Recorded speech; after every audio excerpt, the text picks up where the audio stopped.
Students, welcome back to the channel. एक बार आप सबका फिर से स्वागत है Anand tutorials for NEET channel में। तो जैसा कि लास्ट लेक्चर में हम लोग एक्सक्रीशन टॉपिक को पढ़ रहे थे लाइफ प्रोसेस चैप्टर के एक्सक्रीशन यूनिट को हमने शुरू किया था और वहाँ पर एक्सक्रीशन इन प्लांट्स को हम लोगों ने कवर कर लिया था।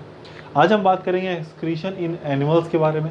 ये एक डायग्राम आपको दिख रहा है, ये एक्सक्रीशन इन ह्यूमंस टॉपिक का डायग्राम है। बेसिकली एक्सक्रीटरी सिस्टम का ये डायग्राम है, इसको भी आज इस लेक्चर में हम कवर करेंगे। देखिए, एनिमल्स के बारे में मैंने आपको बताया था कि जब एक्सक्रीशन इन एनिमल्स हम पढ़ेंगे तो वहाँ पर हम लोअर एनिमल्स के बारे में भी पढ़ेंगे और ह्यूमन बींग्स के एक्सक्रीशन के बारे में भी पढ़ेंगे।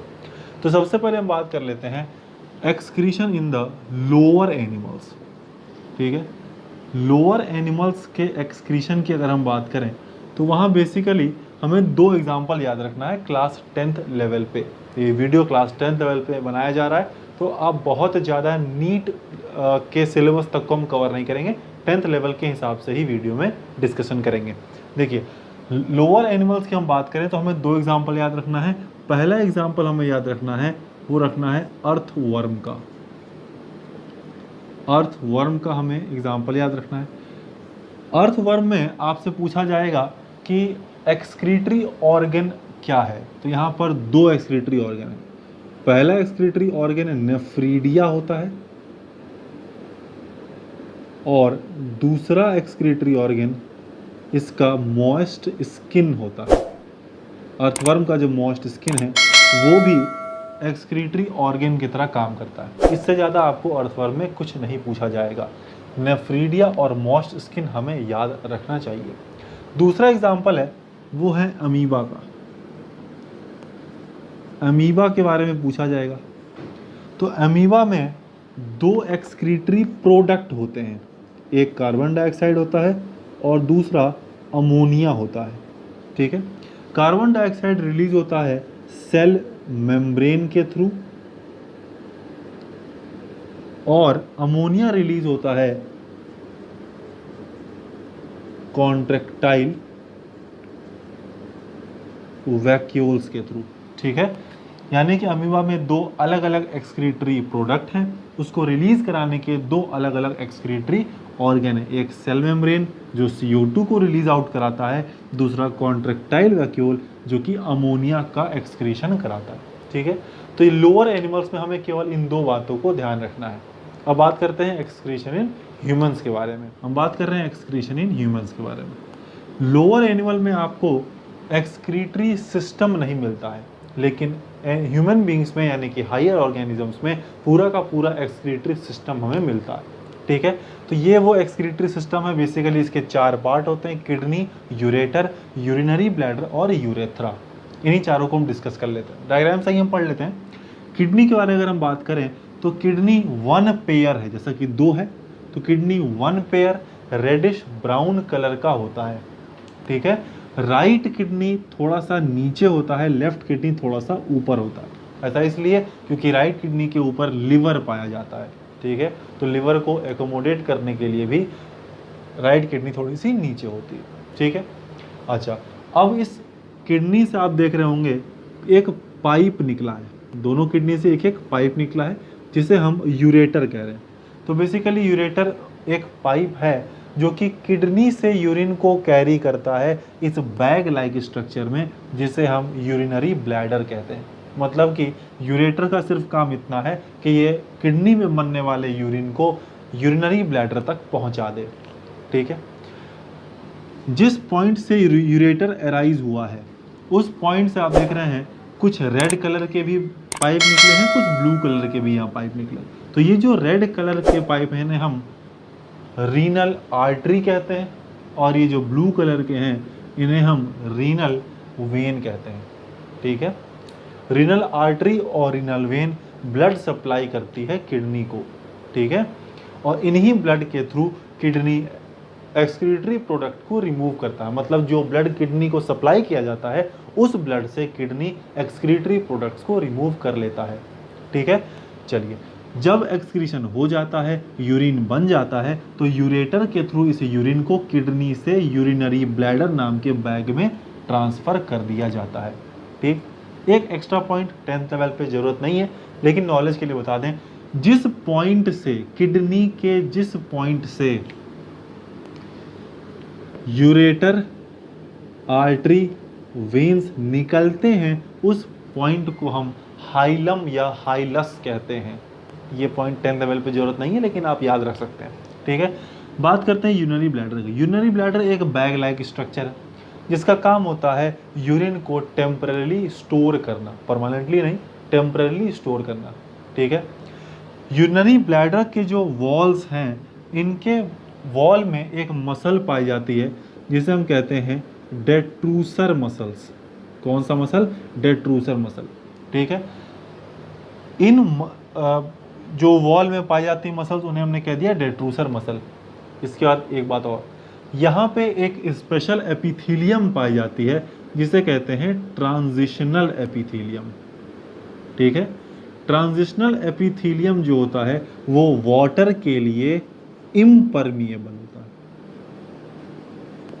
ठीक है, वाटर के लिए इम्परमिएबल है, यानी कि अपने अक्रॉस वाटर को मूव नहीं होने देगा। जाहिर सी बात है, यहाँ पे हमें वाटर स्टोर करना है तो वाटर को इसी के अंदर रखना है, बाहर निकलने नहीं देना है। इसीलिए जो ट्रांजिशनल एपिथीलियम नाम का एपिथीलियम है वो वाटर इम्परमिएबल है, तो पानी को बाहर नहीं निकलने देता है, यूरिनरी ब्लैडर के अंदर ही रखता है।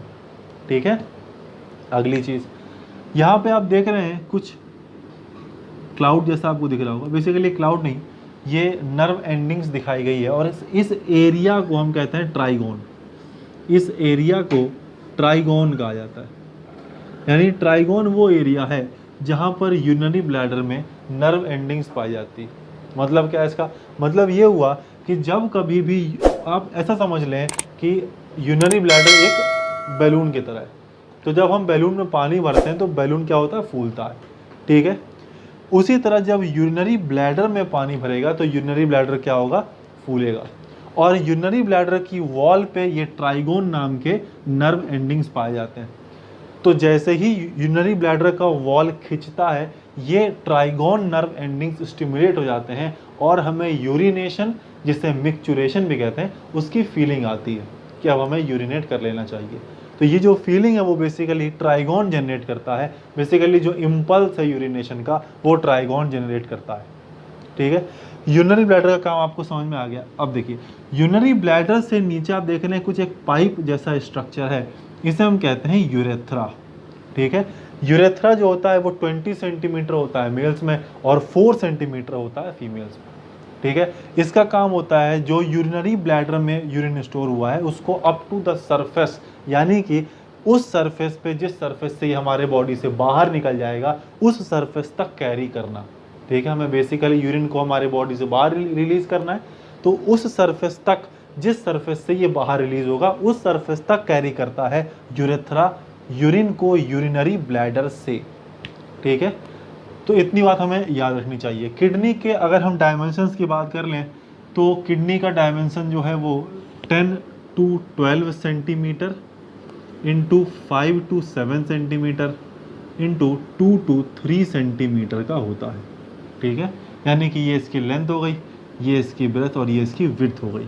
ठीक है, अच्छा अगर किडनी के वेट की बात करें, ठीक है, 10th लेवल पे सफिशेंट आपके लिए जानना, किडनी की वेट की अगर हम बात करें तो ये 120 से 180 ग्राम्स का होता है।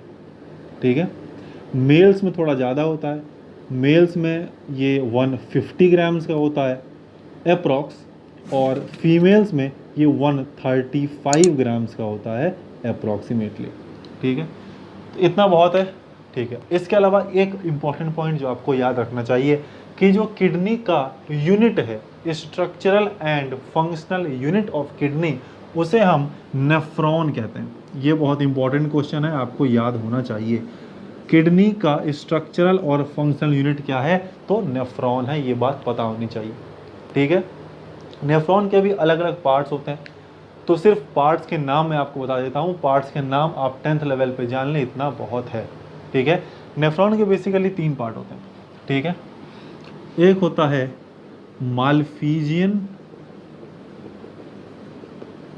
कॉर्पसल्स, एक होता है नेक और उसके बाद होता है ट्यूब्यूल।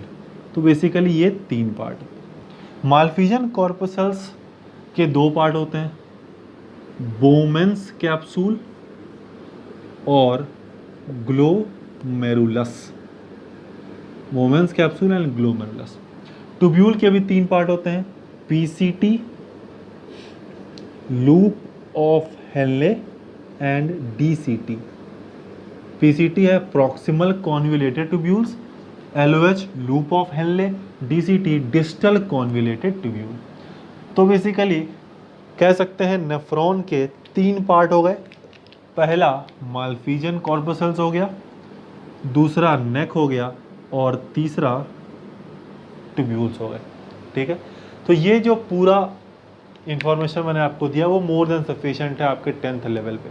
ठीक है, यहाँ पे कुछ बातें एक्स्ट्रा भी मैंने आपको बता दी, जैसे कि ट्रांजिशनल एपिथेलियम के बारे में, डेट्रूसर मसल्स के बारे में और ट्राइगोन के बारे में। ये बेसिकली आपके 10th लेवल पे नहीं पूछा जाएगा, लेकिन कॉन्सेप्ट आपको बिल्ड होने के लिए ज़रूरी है जानना। ठीक है, तो चलिए अगर आपको कोई डाउट हो उसमें तो कमेंट करके पूछ लीजिएगा। और जैसे कि मैंने आपको बताया एक्सक्रीशन टॉपिक पढ़ाने के लिए तृप्ति कुमारी ने कहा था, तो अगर आपको भी कोई टॉपिक पढ़ना है तो कमेंट करके आप बता दें कि इस टॉपिक को डिस्कस कर लें। और तृप्ति कुमारी अगर आपने ये वीडियो देख लिया तो कमेंट करके बता दीजिएगा कि आपने देख लिया है, और अगर आपको कोई डाउट अभी भी है तो आप कमेंट करके पूछ सकते हैं। अगर कोई चैनल पे नया है तो चैनल को सब्सक्राइब कर लें और ज़्यादा से ज़्यादा इसे शेयर करें।